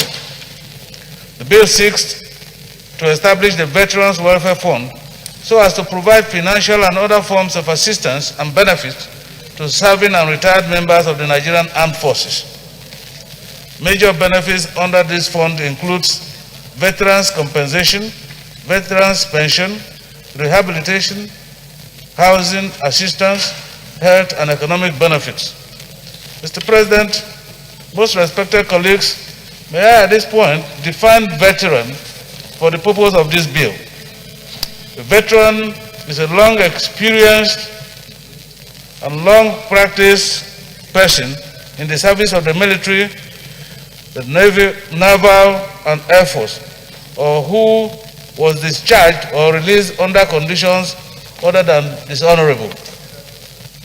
This definition explains any individual who has put in 15 years and above in the service or has successfully completed his service years in any branch of the Nigerian Armed Forces or discharged under conditions other than dishonorable. It is pertinent to mention here that most of the time, best a retired or discharged military veteran gets in our country is a befitting burial and memorial, which often includes service interment, headstones, markers, and of course, presidential memorial certificates. The Veteran Welfare Fund, when established, will enhance the welfare of serving or retired members of the armed forces in compensation of the enormous sacrifices they have made or are making. This bill intends to boost patriotism, gallantry, and morale in the men at the front line. Mr. President, respected colleagues, I humbly urge you to support this bill and give it an accelerated passage because, Mr. President, this is the first manifestation of a concern for our serving soldiers. And Mr. President, I believe that it will encourage our soldiers and young ones to also desire to make sacrifices for the security of this country. And at this moment of our security challenges, I think it's an appropriate time for us to encourage our soldiers to put in their best to secure this country for Nigerians. Thank you, Mr. President. I so submit. Thank you, Senator Gubir. Thank you very much, Your Excellency, distinguished colleagues. I want to seize the opportunity to commend the mover of this bill, or the sponsor of this bill, because of its importance. The bill is very important in the sense that we have a lot of challenging security situations in this country. And therefore, the only way we can be able to encourage the military, air force, or paramilitary, or whatever, I think, is to come up with this kind of bill, so that at least their welfare can be really or adequately be taken care of. But there is only one issue that I have seen here. The distinguished senator has not stated how this fund will be, where we are going to fund this. So there must be a way to raise some funding and then put into this. I think this is an area where I've seen maybe if he has any option of how it can be funded, I think it would be a good idea, but certainly it is very, very good. And I support the bill, and I want everybody to support it so that it can be given speedy passage. But the other thing, like I said, is the funding, how the funding is going to be done. Is it from the military money, or from paramilitary, or whatever? If there is anything, let us know about it. Thank you. Senator Digi.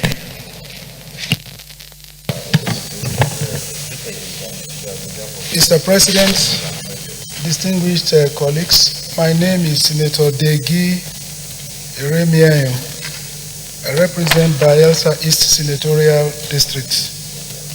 It is my pleasure to make brief contribution to this debate concerning the establishment of Veteran Welfare Fund in this country. Mr. President, distinguished colleagues, at some point in my life and career, I have functioned as a chairman, executive elected chairman of my local government area.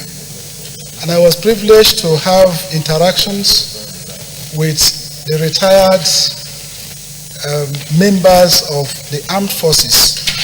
During the Armed Forces Remembrance Day celebration, we will go and take salute, and the retired military men will, carry out their parade. I had the privilege to, not perceiving, but feel it, and see the level of poverty that these people are facing. The welfare challenges that these people are facing is beyond the imagination of some of us that have not been privileged to have encounter with them. Mr. President, the truth about the matter is that because of the regimented nature of their service and the regulations guiding their operations, they don't even have time to carry out any form of business. They don't have time. Unlike others who serve in the public service, you can go into agriculture, you can do other businesses while in service. But the members of the armed forces, officers and men, will not even have the time to engage in other businesses, not to even talk about agriculture. So, Mr. President, the truth remains that if something is not being done in this direction to guarantee their future, the motivation and morale of members of the armed forces will always remain at this level. And I totally agree with the sponsor of this bill that we need it so much at this point in our life as a nation than any other time, that we are faced with so much of security challenges. If it is done, it will guarantee their future. It will show that truly we are determined and committed to the welfare of security personnel in this country. And of course, that will translate to better performance, ability to, deal with the challenges we have in this country with regards to security. So, Mr. President, I support this bill so much so that I am convinced, because if it is passed to law, not necessarily that we have to emphasize it over and over. It guarantees their future and will ensure that their morale will be high, they will be motivated to perform. It is on this note that I want to say that the bill be supported by my colleagues and allowed to continue this stage that it is going through the second reading. Thank you, Mr. President. Thank you very much. Senator Akon Ikanyi.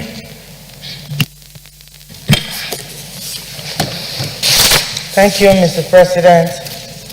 I'm Senator Akon Ikanyi, representing Akwa Ibom South Senatorial District.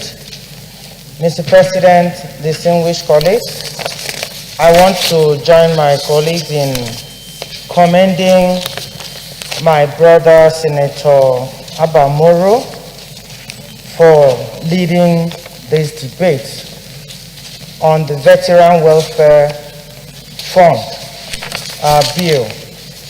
I want to also add my voice to sympathize with our retired security personnel from the military, Navy, Air Force, for what they passed through after retirement, particularly the military called Nigerian Legion. If you've interacted with them, as the last speaker said, each time you get in contact with this class of men that risk their lives to serve the nation, to protect us. For example, what is going on presently in Nigeria, you have the military men at the war front fighting the Boko Haram. Most of them are men and they are moved out from the war front back home. When they get home retired, they find it very difficult to survive, to maintain, take care of their family. And so this bill is coming at a very right time. It will help to encourage those who are there fighting to protect the nation to put in their best, knowing that at the end they will be rewarded on retirement.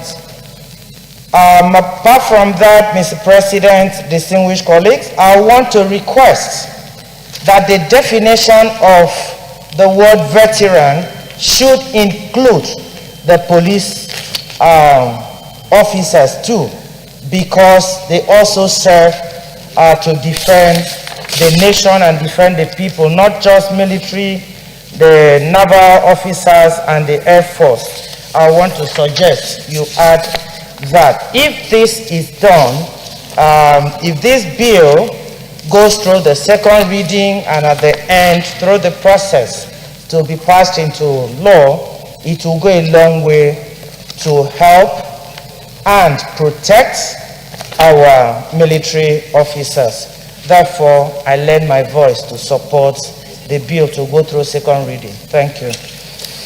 Thank you very much. I'll put the question.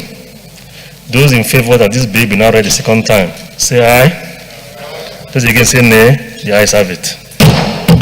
Clerk of the Senate. Mr. President, distinguished senators, a bill for an act to establish the Veterans Welfare Fund and for other matters connected there with 2020, SB 346, second reading. A bill for an act to establish the Veterans Welfare Fund and for other matters connected there with 2020, second reading taken. The bill is referred to the Committees on Establishment and Public Service Matters to report back within 4 weeks. Leader of the Senate.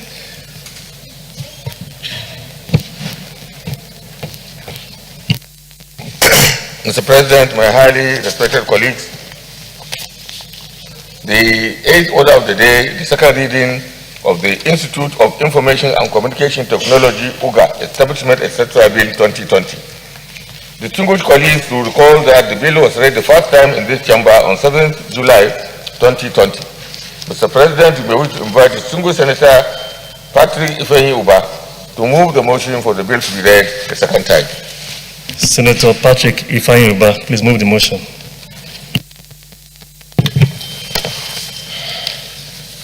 Thank you, Mr. President. I'm Senator Patrick Ifeanyi Uba, Anambra South. I'm glad, Mr. President, to lead the debate on the bill for the establishment of the Institute of Information and Communication Technology, Oga, Anambra State. With your permission, Mr. President, may I seek move to motion. Those in favor of the motion say aye. Those against say nay. The ayes have it. You may proceed.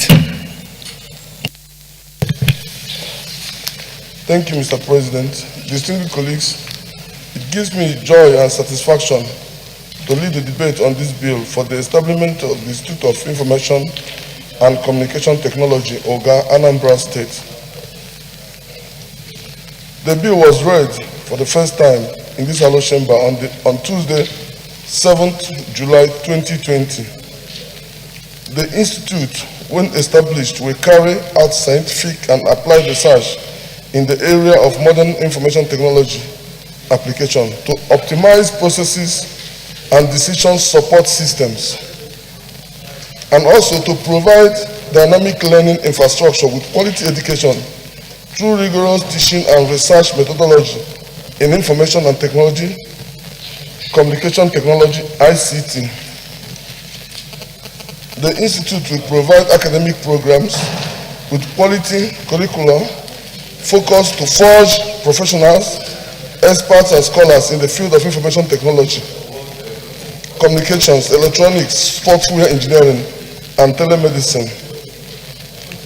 Furthermore, Mr. President, will aim at fostering our teaming youth in the world of learning.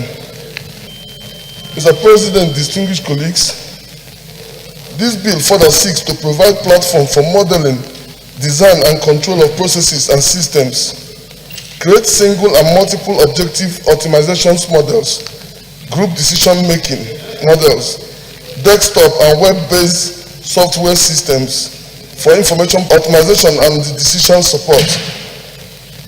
It will enable for research and study to enhance modeling and optimization of automobile breakthroughs, renewable energy sources, and for night vision devices. Mr. President, my distinguished colleagues, technology is extremely important in the workplace as a means of communication in today's business, and today's business rely on it heavily. Technology allows many businesses to expand more quickly by having the proper means to promote. It is trending now that all businesses having social network websites that will enable service delivery and giving updates to their customers.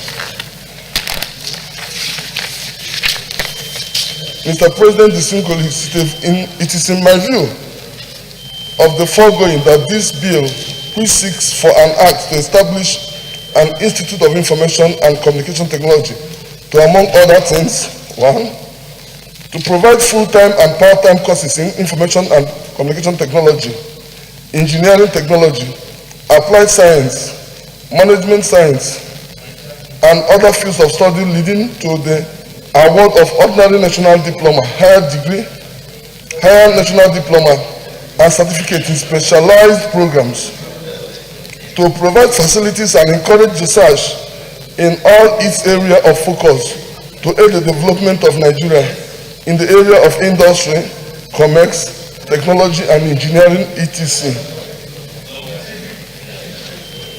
To arrange conferences, seminars, and study groups relevant to the field of learning specified in subsection 1A of this session. To perform such functions which, in the opinion of the Institute, may serve to promote its objectives. To provide a well-developed and articulate technical education through consistent research, development, and constant contact with renowned institutions and appropriate industries. To provide appropriate training and vocational dexterity for a self-reliant and focused Nigerian student, and also to provide industrial skills for those who want to be employers of labor or gainfully employed. To perform such other functions as, in the opinion of Council, may serve to promote the objectives of the Institute and to carry out other activities as are necessary and expedient in the full discharge of any of its functions pursuant to this bill. Mr. President, ICT is the trending best practice in the world over, and an institute specially designed for this purpose should be a welcome development. In line with Order 77, Paragraph 3 of the Senate Standing Order 2015, as amended, a compendium of the financial implication of the establishment of this university is hereby attached.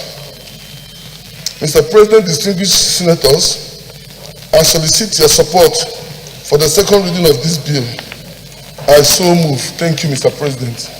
Thank you, Senator Smart Adeyemi, the original comrade.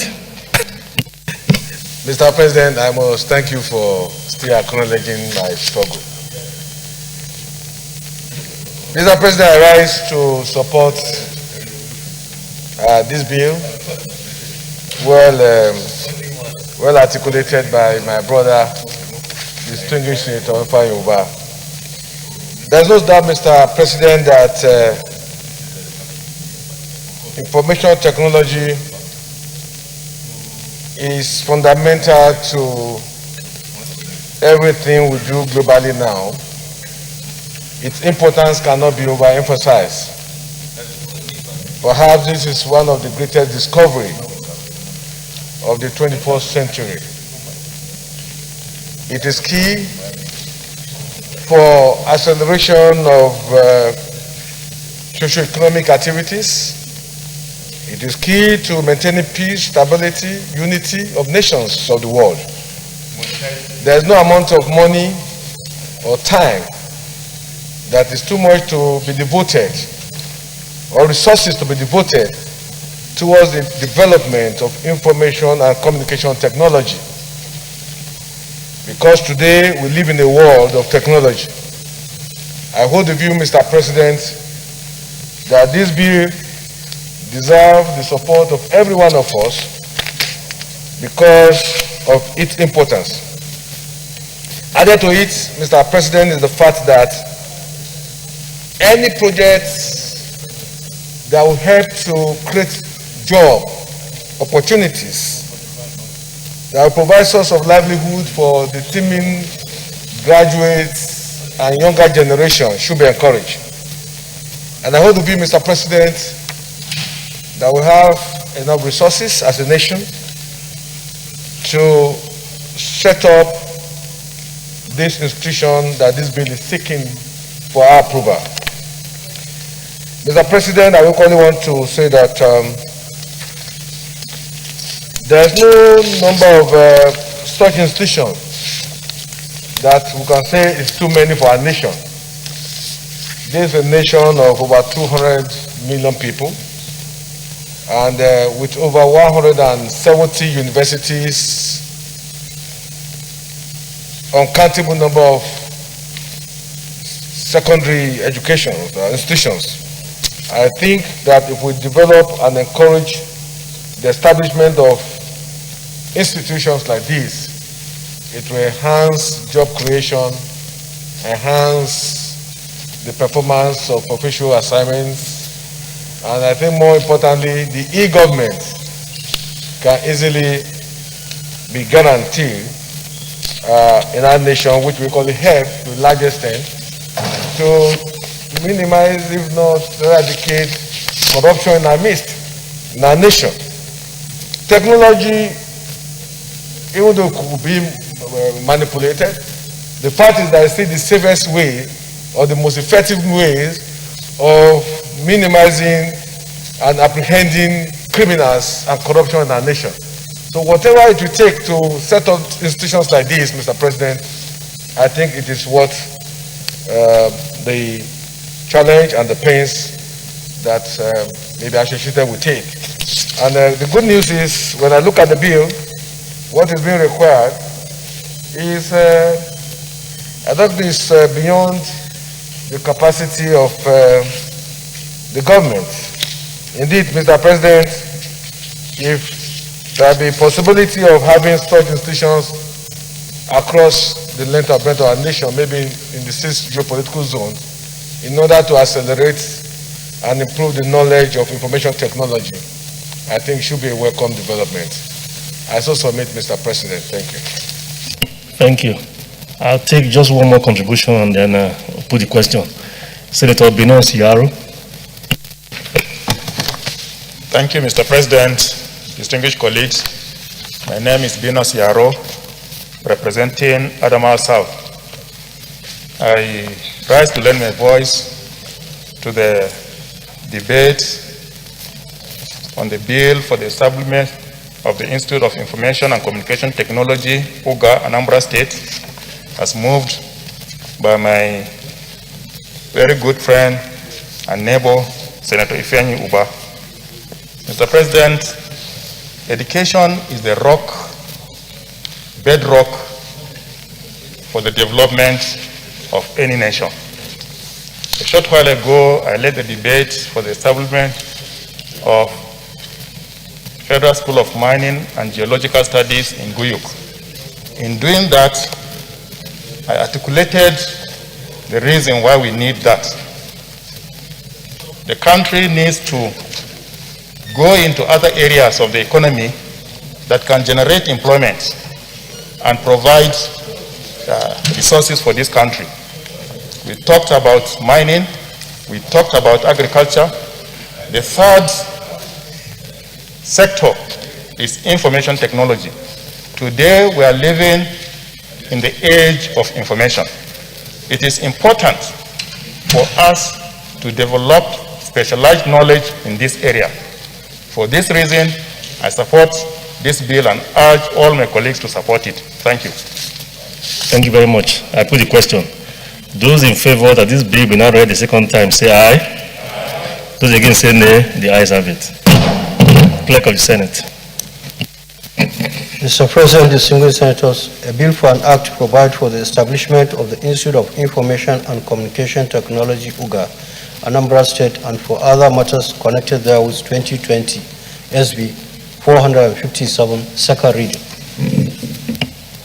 A bill for an act to provide for the establishment of the Institute of Information and Communication Technology, UGA, Anambra State, and for other matters connected therewith 2020, second reading taken.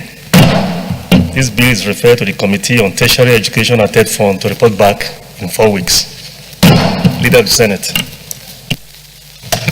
Mr. President, my highly respected and distinguished colleagues, the ninth order of the day is a bill in the name of the Deputy Senate President, and because he is presiding, I will move a motion for the bill to be stepped down for consideration another legislative day. I so move. Madam Leader. Thank you, Mr. President. I so second. Those in favor of the motion say aye. Those against say nay. The ayes have it. Leader of the Senate.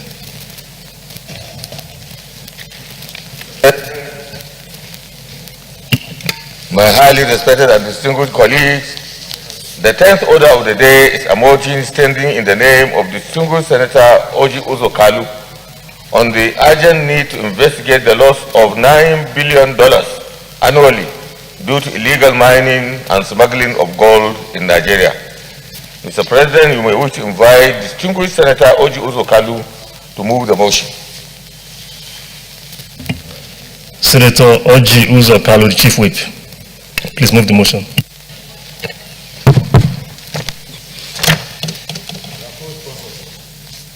Mr. President,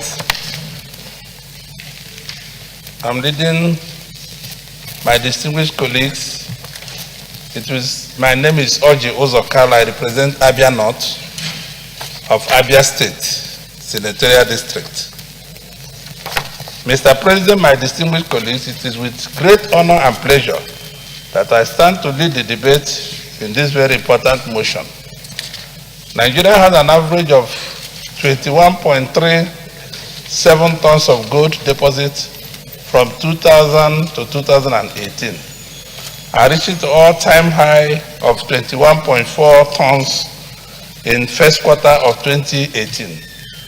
Constitutionally, all minerals in Nigeria are property of the state, vested in the hands of the President of the Federal Republic of Nigeria in trust for Nigerian people.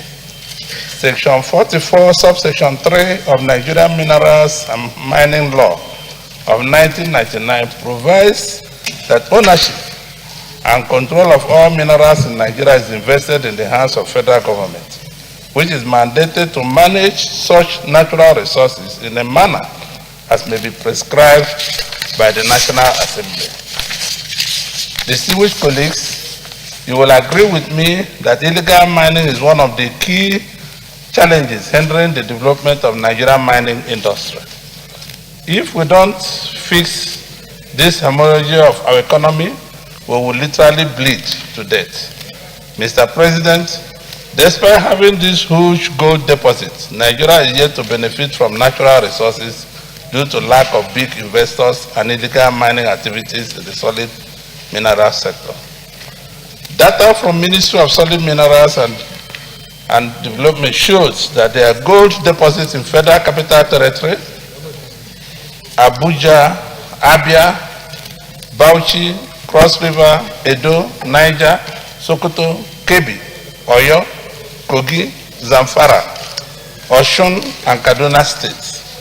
Illegal minings have made several activities which are continued to thread between government threats to prosecute culprits. It is critical to observe that if the country conserves her gold reserve and ensure effective exploitation, the accruing revenue can surpass that of oil and gas. In fact, according to Signal One International, a US-based company, disclosed in 2016 report that Nigeria has lost over $50 billion in gold revenue tax in 2 years as a result of illegal mining and exploitation. On processed gold, all reports from Nigerian Extractive Industry Transparency Initiative, NATI, indicated that Nigeria lost about $9 billion to illegal mining operations and gold exploitation from 2014 to 2015. In 6 years, accrued to $54 billion US. Mr. President, the impact of COVID pandemic and the commitment measures designed to slow down the spread of viruses had led to a slowdown in global growth. This had made us to lead 40% drop in oil prices. The drop in crude oil prices in Nigeria had a significant impact on government revenue, as well as our foreign exchange earnings.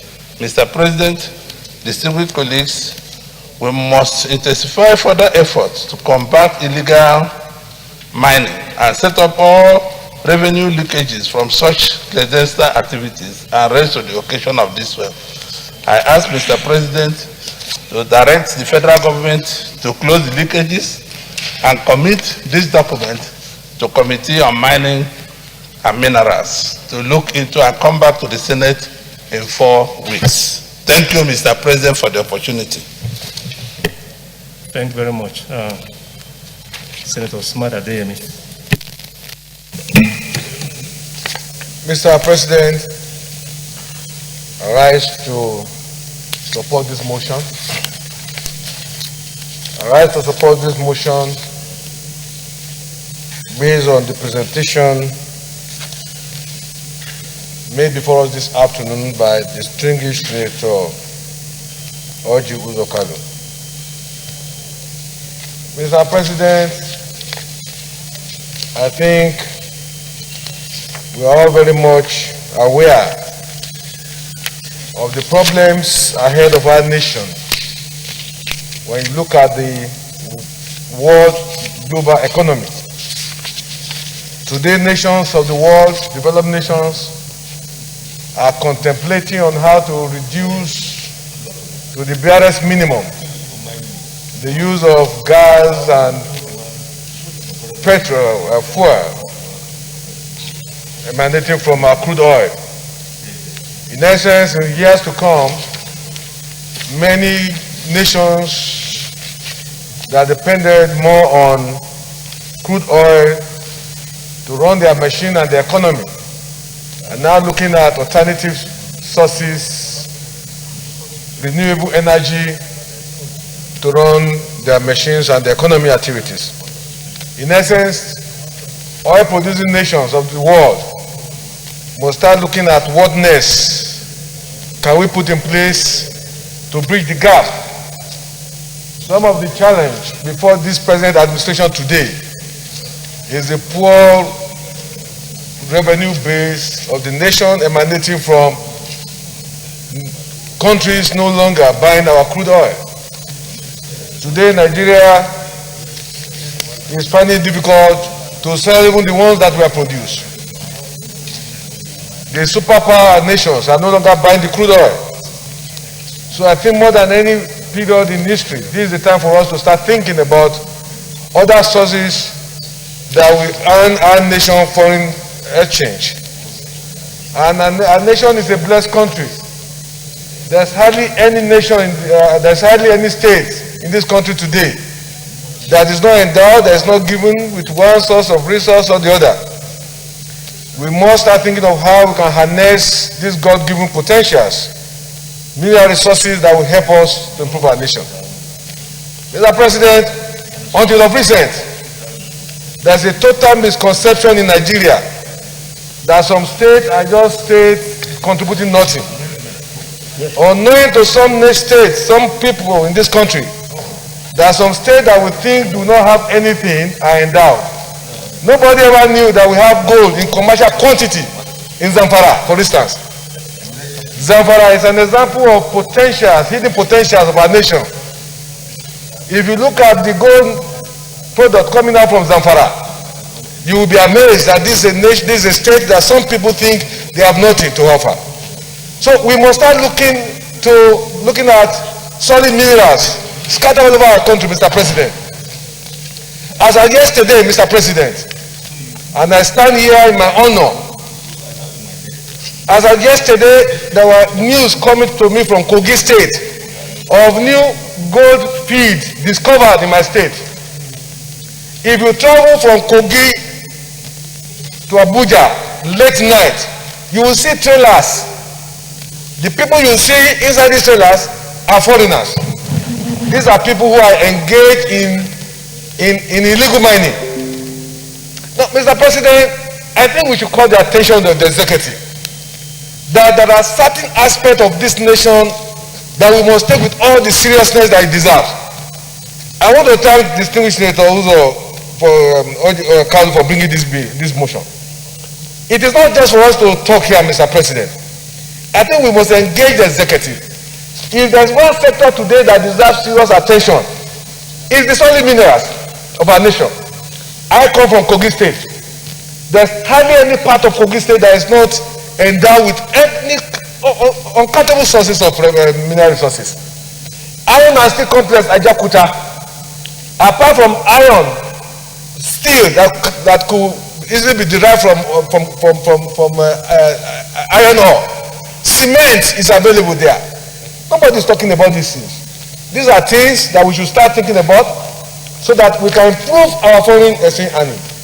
The problem of this government today is that the main source, which is oil, is no longer fashionable. And we must face the reality that the future economically is bleak for our nation, except we diversify now. And our diversifying is not what we should stand here and talk show. The executive must take it with all the seriousness. Mr. President, I'm a member of this Senate Committee on solid minerals. The total package for Ministry of Solid Minerals is less than 6 billion. Whereas there are ministries that they have nothing to contribute. If you scrap some ministry, we will still run government. If some ministry today are reduced, our government will still be running. We must look at how we can improve the solid mineral base by making sure that we stop illegal mining and we put a task force in place, and let us see how we can accelerate this aspect of our national gift that we have abandoned. Mr. President, under your leadership, I suggested that the money allocated for solid mineral is not just it's not just enough, it's not just an issue, because to me, it doesn't show that we even appreciate the danger ahead of us. So, Mr. President, that in Abuja here, there is a new set of generators. These generators, for your information, they don't use fuel, they don't use diesel, they don't use water. The moment you kickstart them, they run for 48 hours non-stop and supply you power. And some of them can run, they can carry weight up to 60 kV without diesel, without fuel. What is the danger of that? It means a time will come in our nation, even fuel, diesel will not be, nobody will buy it. So what is the hope of our nation? It's in solid minerals, and it's scattered all over our nation.